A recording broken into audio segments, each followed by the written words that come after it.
আপনি কি নিজেকে ফেলিওর মনে করেন? আপনার কি মনে হয় আপনি হলেন জিরো? আপনি কি আপনার জীবনে বড় কিছু করতে চান? আপনি কি আপনার জীবনে ধনী হতে চান? কিন্তু আপনি এটা জানেন না এই সবকিছুর শুরুটা আপনি কোথায় থেকে করবেন।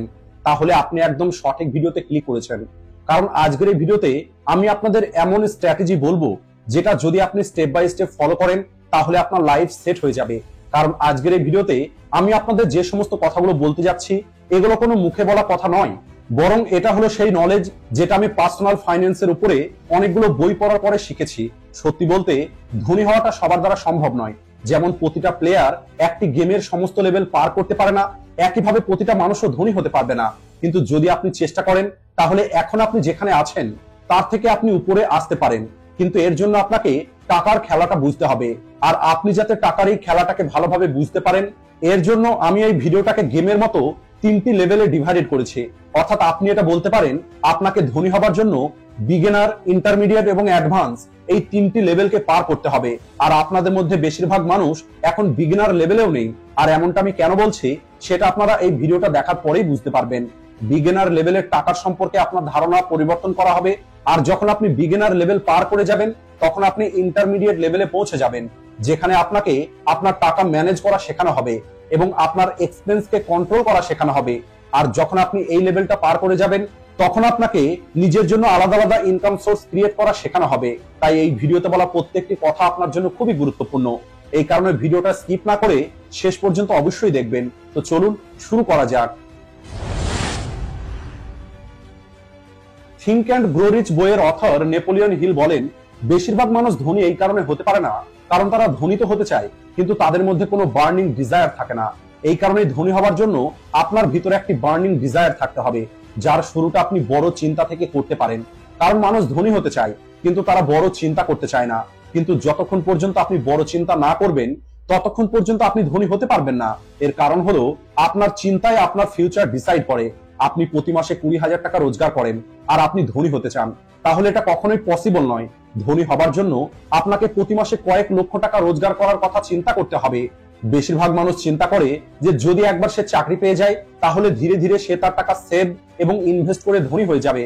আর এই চিন্তার সঙ্গেই এরা এদের সম্পূর্ণ জীবন অন্যর কাছে কাজ করতে গিয়ে কাটিয়ে দেয়। কিন্তু এরা কখনোই নিজের জন্য অথবা নিজের ভবিষ্যতের জন্য কাজ করে না, যে কারণে এই মানুষগুলো সারা জীবন গরিব হয়ে থেকে যায়।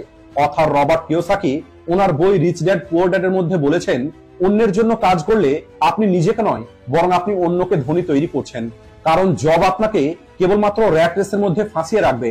আমাদের মধ্যে বেশিরভাগ মানুষ হলো এই জব পার্সন, যারা সকাল 9টার সময় অফিস যাওয়ার জন্য রেডি হয়ে যায় আর এরপরে অফিস চলে যায় আর 5টার সময় অফিস শেষ করে বাড়ি ফিরে আসে আর এরপরে নিজেকে এন্টারটেইন করে ঘুমিয়ে পড়ে। আর এই সেম রুটিনটা এরা প্রতিদিন রিপিট করে।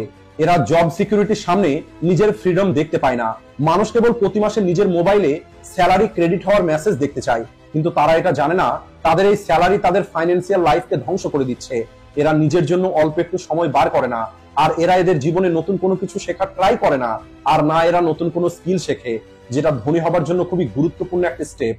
নর্মাল মানুষ নিজেকে 9 to 5 ট্র্যাপের মধ্যে এই কারণে ফাঁসিয়ে রাখে কারণ তাদের কাছে ফাইন্যান্সিয়াল নলেজ থাকে না। আর ফাইন্যান্সিয়াল নলেজ থাকবেই বা কি করে?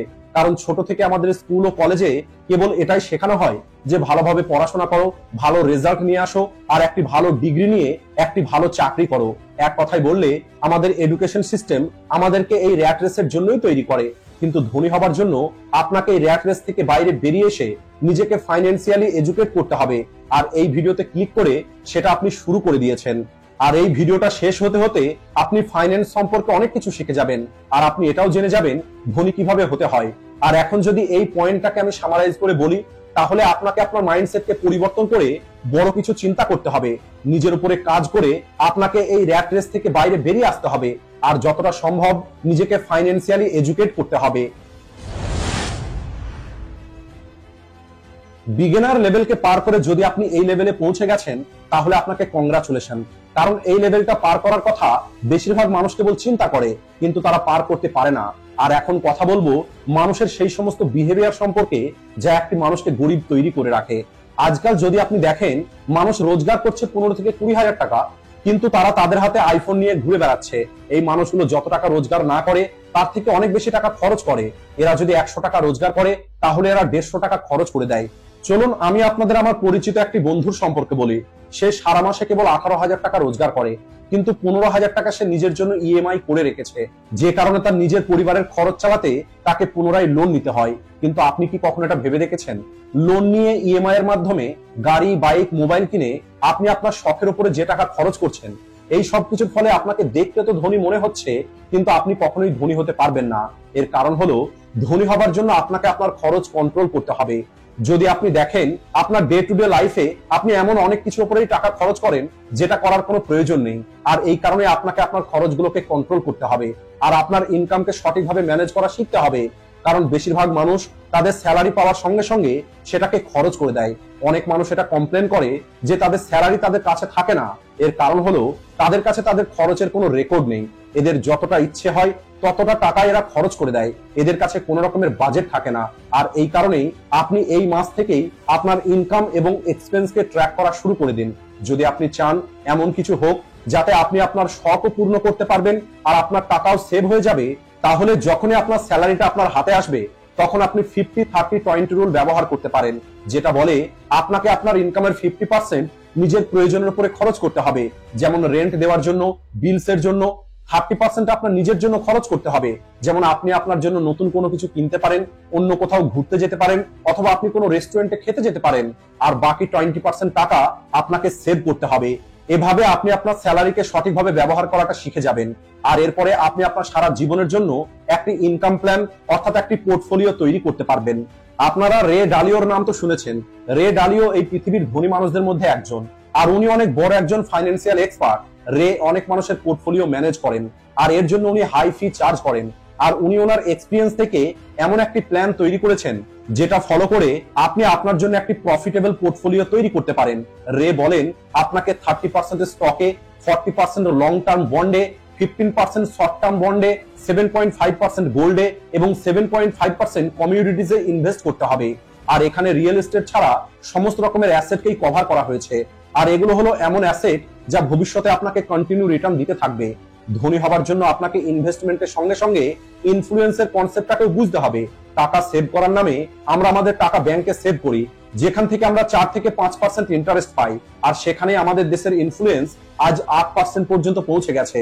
অর্থাৎ যদি আপনার টাকা ব্যাংকে রেখে দেন তাহলে আপনার টাকাটা গ্রো হবার পরিবর্তে কম হয়ে যাবে, কারণ ব্যাংকে আপনার টাকা -4% হিসাবে গ্রো হবে।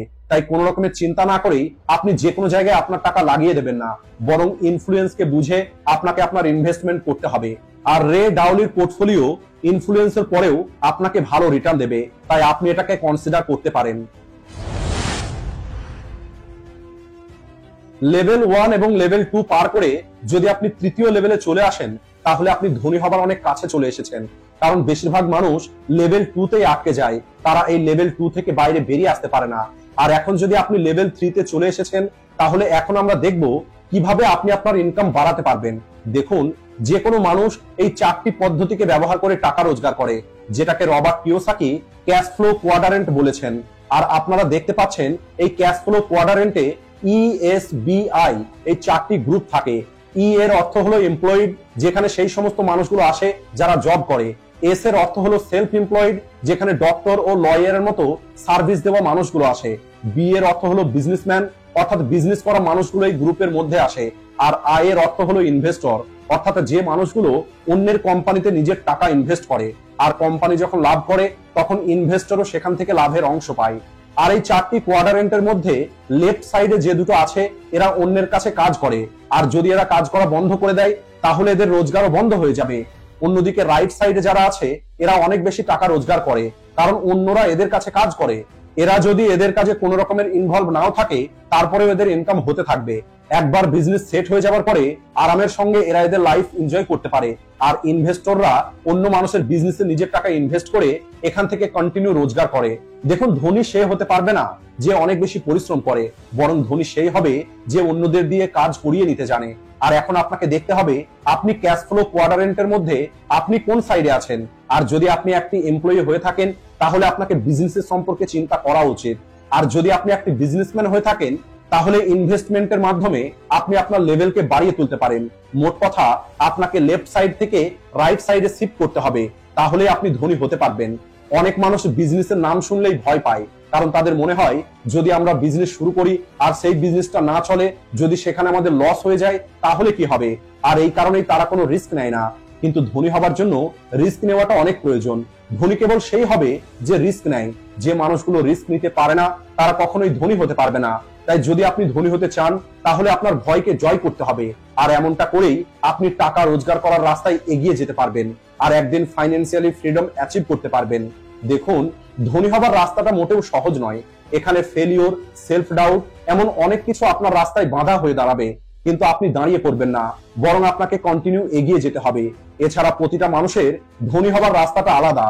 কেউ অনেক দ্রুত ধনী হয়ে যায়, আবার কারো একটু বেশি সময় লাগে। তাই ধৈর্যের সঙ্গে আপনাকে আপনার রাস্তা ধরে এগিয়ে যেতে হবে। আর যখন আপনি এই 3টি লেভেলকে পার করতে পারবেন তখন আপনি ধনী হয়ে যাবেন। আজকের ভিডিওটা এই পর্যন্তই। ভিডিও ভালো লাগলে ভিডিওটিকে লাইক ও শেয়ার করতে ভুলবেন না। ভিডিওটি শেষ পর্যন্ত দেখার জন্য ধন্যবাদ।